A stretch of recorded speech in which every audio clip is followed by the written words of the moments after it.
महाकुंभ हादसे में जो लोग मारे गए हैं उनके परिवारों के लिए कितना बेबसी का आलम है। सुप्रीम कोर्ट ने इस मामले की सुनवाई करने से मना कर दिया। मामले को दुर्भाग्यपूर्ण बताया मगर कहा हाईकोर्ट जाइए। इतना बड़ा हादसा वो भी महाकुंभ में, और सुप्रीम कोर्ट ने इनकार कर दिया सुनवाई से। इसके अलावा संसद के अंदर, लोकसभा के अंदर इस मुद्दे पर चर्चा करने को तैयार नहीं है ओम बिरला। यानी कि संसद इनके लिए रास्ता नहीं है, सुप्रीम कोर्ट इस पर सुनवाई करने को तैयार नहीं है। कह रहे हैं आप हाईकोर्ट जाइए। और गोदी मीडिया में पूरा एक खेल चल गया है यह बतलाने के लिए कि यह पूरा मामला एक साजिश है। सही सुना दोस्तों, अब एक नया टूल किट चल पड़ा है जिसमें कहा जा रहा है कि पूरा मामला साजिश है और उसी की कोशिश की जा रही है। दिलचस्प बात यह है कि न्यूज चैनल्स में जैसे ही कोई भारतीय जनता पार्टी के खिलाफ कोई बात करता है उससे कैमरा हट जाता है। और मैं आपको बतलाना चाहूंगा दोस्तों, आज सुबह से मैं एबीपी न्यूज सुन रहा था और उसकी खास वजह थी क्योंकि एबीपी न्यूज के कुछ रिपोर्टर्स ने, जमीनी रिपोर्टर्स ने, मैं पापा की परियों की बात नहीं कर रहा हूं, जमीनी रिपोर्टर्स ने बेहतरीन काम किया था जैसा कि टीवी 9 के रिपोर्टर्स ने किया था। मैं एबीपी न्यूज सुन रहा था और मैं अब आपके सामने 2 क्लिप्स लाने वाला हूं। इस चैनल के 2 अंश, इंतजार कीजिए। सुप्रीम कोर्ट की बेरुखी, ओम बिरला की बेरुखी, इसकी भी हम चर्चा करेंगे। मगर सबसे पहले ये 2 क्लिप्स आपके लिए देखना बहुत जरूरी है जिससे पता चलता है गोदी मीडिया कैसे काम कर रहा है। सबसे पहले एक साधु संत कहते हैं कि ये जो आयोजन है ये तो मोदी और योगी आयोजन हो गया है। और जैसे ही वो ये बात कहते हैं रिपोर्टर उतरना शुरू कर देता है, यानी कि इंटरव्यू वहीं पर खत्म हो जाता है। कहते हैं साहब ये लाइव जा रहा था इसलिए आपने कह दिया। स्वाभाविक सी बात है, रिपोर्टर को भी शायद नहीं पता था कि कोई संत, कोई साधु इतनी बड़ी बात कह सकता है कि ये पूरा आयोजन मोदी और योगी आयोजन है। और देखा आपने, रिपोर्टर फिर उतरने लगता है और उसके बाद उनसे और बातचीत नहीं होती। मैं आपसे एक सवाल पूछना चाहता हूं, एक पत्रकार होने के नाते, जब एक साधु संत आपसे इतनी बड़ी बात करता है तो पत्रकार होने के नाते आपके अंदर एक उत्सुकता होनी चाहिए उसे और कुरेदने की, उस पर और सवाल करने की। मगर लीपापोती का एक माहौल चल रहा है, मामले को दबाने की कोशिश की जा रही है और क्या कहा जा रहा है, साजिश है, साजिश है। यानी कि अपनी जिम्मेदारी से बचने के लिए साजिश का एंगल छोड़ा जा रहा है। अब मैं आपको एक और क्लिप दिखाता हूं इस न्यूज चैनल से। यहां पर पत्रकार महोदय जो हैं वो पूछते हैं एक साधु से कि आपको क्या लगता है ये कोई साजिश है। जैसे मैंने बताया ना, तमाम न्यूज चैनल्स को एक टूल किट दे दिया गया है कि भैया साजिश है, जिम्मेदारी से बचना है तो साजिश की बात करो। तो रिपोर्टर पूछता है कि भाई क्या साजिश थी। तो आप जानते हैं उसके जवाब में साधु क्या कहते हैं। उसके जवाब में साधु कहते हैं, अरे किस बात की साजिश, रात को भक्तगण सो रहे थे, पुलिस के लिए क्या जरूरत आन पड़ी थी कि भक्तगणों को उठा दें। और जैसे ही वो साधु ये तमाम बातें बोल रहा होता है, पापा की परी की आवाज बीच में आ जाती है और इंटरव्यू वहीं खत्म हो जाता है। ये मेरी कल्पना की उड़ान नहीं, आप खुद देखिए और खुद फैसला कीजिए। देखिए हर तरफ लीपापोती जारी है दोस्तों।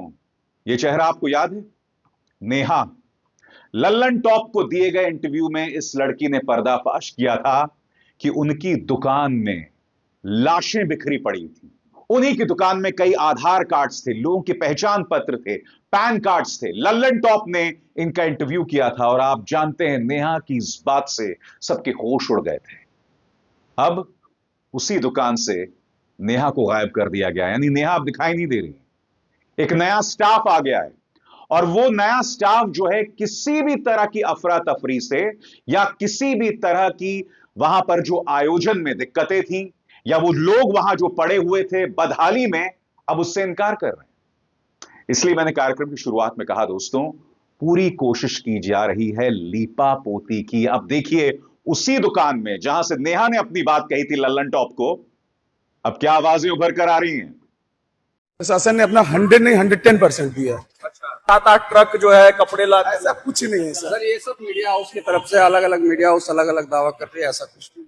तो वो लड़की कौन थी जो बता रही थी कि टेम्परेरी, हम लोग रोज स्कूल कॉलेजेस के लड़के आ जाते हैं जो 300-400 रुपए लेते हैं, दिन में काम करते चले जाते हैं, लेकिन मैनेजमेंट हम लोगों का किस दबाव में आके उसने कैसे बोला ये तो वही बता सकती है। आपकी दुकान में कोई ऐसी घटना तोड़ या कुछ नुकसान? आपके सामने सर, आप फ्रेंड से भी बना लो भाई, अब दिखाओ मुझे, कुछ तो टूटा दिखाओगे, अगर तोड़ फोड़ हुआ तो कुछ तो टूटा दिखाओगे। यही वो हल्दीराम की दुकान है जो मीडिया में चर्चा का विषय बनी हुई है, जहां पे ये कहा जा रहा है कि घटना घटी थी और 28 और 29 तारीख की रात के दरमियान, और ये भी दावा किया जा रहा है कि बहुत सारे लोग बेहोश भी हुए थे और कपड़े जो है ट्रैक्टर से यहाँ से हटाए गए थे। ये तमाम बातें निकलकर सामने आ रही है। तो पहले नेहा ने क्या कहा था और अब ये लोग क्या कह रहे हैं, ये क्या प्रमाणित करता है दोस्तों? मैंने आपके सामने 3 सबूत पेश किए। पहले 2 सबूत एबीपी न्यूज के। पहले सबूत में एक साधु संत कह रहे हैं भाई ये तो मोदी योगी का आयोजन है, आम लोगों का आयोजन नहीं है। प्रशासनिक खामी की बात कर रहे थे, रिपोर्टर हट जाता है। उसके बाद जब एक साधु संत ये कहते हैं कि भैया कोई साजिश वगैरह नहीं है, लोग सो रहे थे और प्रशासन ने धावा बोल दिया, पुलिस ने धावा बोल दिया, क्या जरूरत थी ये सब करने की? तभी पापा की परी बीच में बोलने लगती हैं और इंटरव्यू वहीं खत्म हो जाता है। ये सारा खेला हो रहा है दोस्तों, और फिर लीपा पोती का खेल। सबसे शॉकिंग बात दोस्तों, संसद के अंदर विपक्ष ये मुद्दा उठाता है, मगर मैं चाहूंगा आप देखें लोकसभा अध्यक्ष ओम बिरला क्या करते हैं। देखिए। श्री प्रद्युत बोरोदोलाई, आप प्रश्न पूछना चाहते हैं? आपको जनता ने प्रश्न पूछने के लिए भेजा है ना सदन में, कि मेज तोड़ने के लिए भेजा है? अगर इसीलिए भेजा हो तो जोर जोर से मारिए। Question number 10 Shri Alok Sharma ji. माननीय अध्यक्ष महोदय, क्या युवा खेल मंत्री ये बताने की कृपा करेंगे कि प्रश्न संख्या पूछो। प्रश्न संख्या 10। अध्यक्ष महोदय, उत्तर सभा के पटल पे रखो। अभी पूछो, अभी। माननीय अध्यक्ष महोदय, क्या युवा खेल मंत्री ये बताने की कृपा करेंगे कि राष्ट्रीय युवा महोत्सव में हाशिए पर पड़े समुदायों, दूरस्थ क्षेत्र के युवाओं, दिव्यांगजनों लोगों की भागीदारी सुनिश्चित करने के लिए मंत्रालय ने क्या कदम उठाए हैं? क्या राष्ट्रीय युवा महोत्सव 2025 के लिए मंत्रालय ने वर्चुअल भागीदारी अनुमति देने और व्यापक जुड़ाव सुनिश्चित करने हेतु एक हाइब्रिड मॉडल लागू किया? यदि हाँ तो तत्संबंधी ब्यौरा क्या है? मैं फिर आपसे पूछना चाहता हूं, महाकुंभ हादसे से बड़ी कोई बात, कोई खबर हो सकती है? उसकी बदइंतजामी पर अब पोल नहीं खोली जाएगी तो कब खोली जाएगी? वरना इतिहास अपने आप को दोहराता रहेगा। आगे की सरकारें कभी भी सबक नहीं लेंगी अगर इस तरह से लीपा पोती होगी तो। यही हमने कोरोना काल में देखा था और अब यहां पर भी देख रहे हैं। सबसे बड़ी बात, संसद में चर्चा नहीं और सुप्रीम कोर्ट इसकी सुनवाई नहीं करना चाहता है। क्यों? सुप्रीम कोर्ट ने क्या कहा कुछ देर बाद, मगर सबसे पहले मैं आपको बतलाना चाहता हूं संसद में क्या हुआ था। बजट सेशन के तीसरे दिन सोमवार को विपक्ष ने लोकसभा में महाकुंभ में भगदड़ से हुई मौतों को लेकर जमकर हंगामा किया। विपक्षी सांसदों ने स्पीकर से कहा कि सरकार भगदड़ में हुई मौतों का सही आंकड़ा जारी करे। इस पर स्पीकर ओम बिरला ने कहा, राष्ट्रपति जी ने अपने स्पीच में महाकुंभ का भी जिक्र किया है, अभी प्रश्नकाल है, इसलिए इस समय दूसरे किसी विषय पर चर्चा नहीं हो सकती, अपने सवाल रखें। और आप जानते हैं दोस्तों उसके बाद क्या हुआ? क्या ओम बिरला साहब ने कहा, और बवाल जो है वो लगातार बदस्तूर जारी रहेगा। आखिरी उम्मीद सुप्रीम कोर्ट के सामने थी, मगर सुप्रीम कोर्ट ने कहा मामला दुर्भाग्यपूर्ण है, मगर हम सुनवाई नहीं करेंगे, आप हाई कोर्ट जाइए। मैं पूरी इज्जत के साथ माननीय सुप्रीम कोर्ट से जानना चाहता हूं, जहां पर मृतकों के आंकड़े को लेकर ही असमंजस है, सरकार उस आंकड़े को छुपा रही है, आप उसकी सुनवाई क्यों नहीं करना चाहते? जहां पर प्रशासनिक उदासीनता देखी गई, जहां पर यह देखा गया कि भाई वीआईपीज और आम इंसान के बीच में फर्क था, जहां हमने देखा कि मुख्यमंत्री पहले 17-18 घंटे मृतकों का वजूद स्वीकार करने को तैयार नहीं थे, जहां हमने देखा कि मीडिया जो है वो लीपापोती करने में लगी हुई थी और आज भी लगी हुई है, आज भी लगी हुई है, उस पर सुप्रीम कोर्ट सुनवाई नहीं करना चाहता। सुप्रीम कोर्ट कह रहा है मामला दुर्भाग्यपूर्ण है, मगर मुझे बात बिल्कुल समझ नहीं आ रही कि फिर भी आपके मन में थोड़ी सी भी करुणा नहीं है। ये देखिए, महाकुंभ में घटी घटना दुर्भाग्यपूर्ण और चिंता का विषय, सुप्रीम कोर्ट में हाई कोर्ट को जाने को कहा। दरअसल सुप्रीम कोर्ट में वकील विशाल तिवारी की ओर से यह याचिका दाखिल की गई थी। जनहित याचिका में प्रयागराज महाकुंभ में हुई भगदड़ पर स्टेटस रिपोर्ट और इसके लिए जिम्मेदार अधिकारियों पर कार्रवाई की मांग की गई थी। मगर सुप्रीम कोर्ट ने क्या कहा? नहीं, मामला दुर्भाग्यपूर्ण है, मगर आप हाईकोर्ट चले जाइए। तो सुप्रीम कोर्ट किन मामलों की सुनवाई करता है बताइए ना? जब सरकार का चाटुकार अर्नब गोस्वामी उसे बेल लेना होता है तब सुप्रीम कोर्ट उसकी सुनवाई करता है। मगर जब महाकुंभ हादसे में कई लोग मारे जाते हैं और कई जगह तो यह आंकड़ा 200 बताया जा रहा है दोस्तों, मैं आपको इसी मंच पर दैनिक भास्कर की खबर बतला चुका हूं, जिसमें दैनिक भास्कर ने दावा किया था 1500 लोग गायब हैं।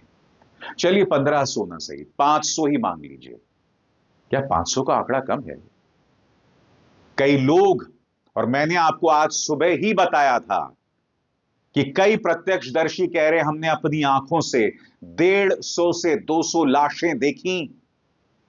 क्या वो आई विटनेसेस, क्या वो गवाही देने वाले झूठे हैं? मुख्यमंत्री आदित्यनाथ उन्हें भी झूठा साबित कर दें? यह बात समझ के परे है दोस्तों।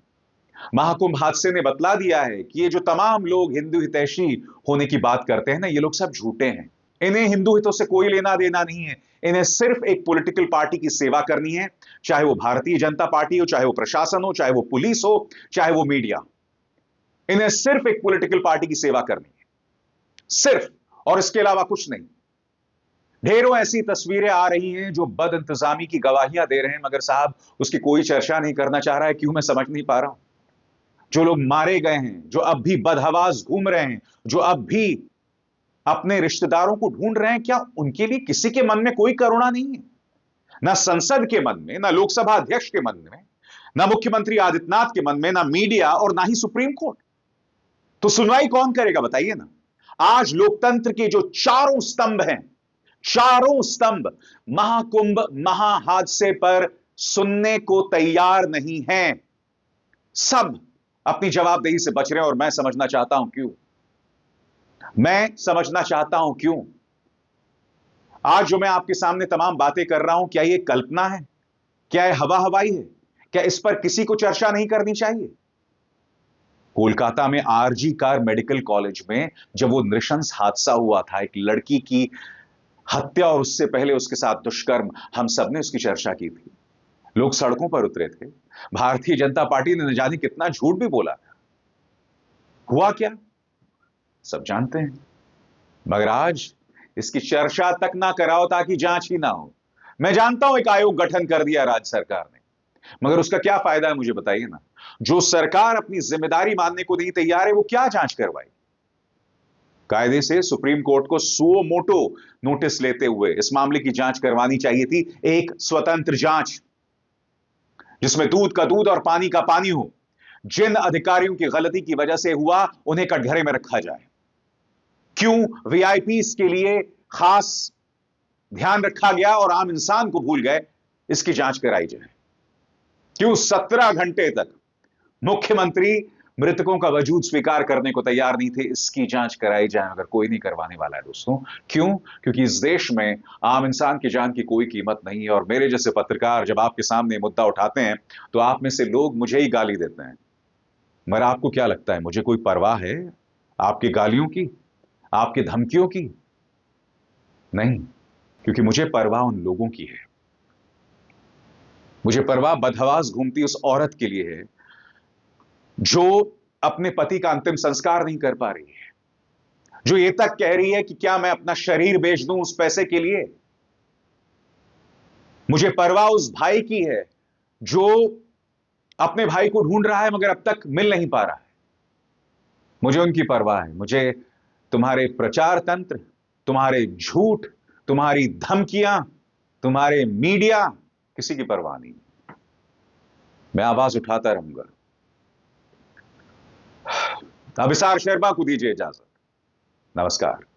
स्वतंत्र और आजाद पत्रकारिता का समर्थन कीजिए, सच में मेरा साथी बनिए। बहुत आसान है दोस्तों, इस ज्वाइन बटन को दबाइए और आपके सामने आएंगे ये 3 विकल्प, इनमें से एक चुनिए और सच के इस सफर में मेरा साथी बनिए।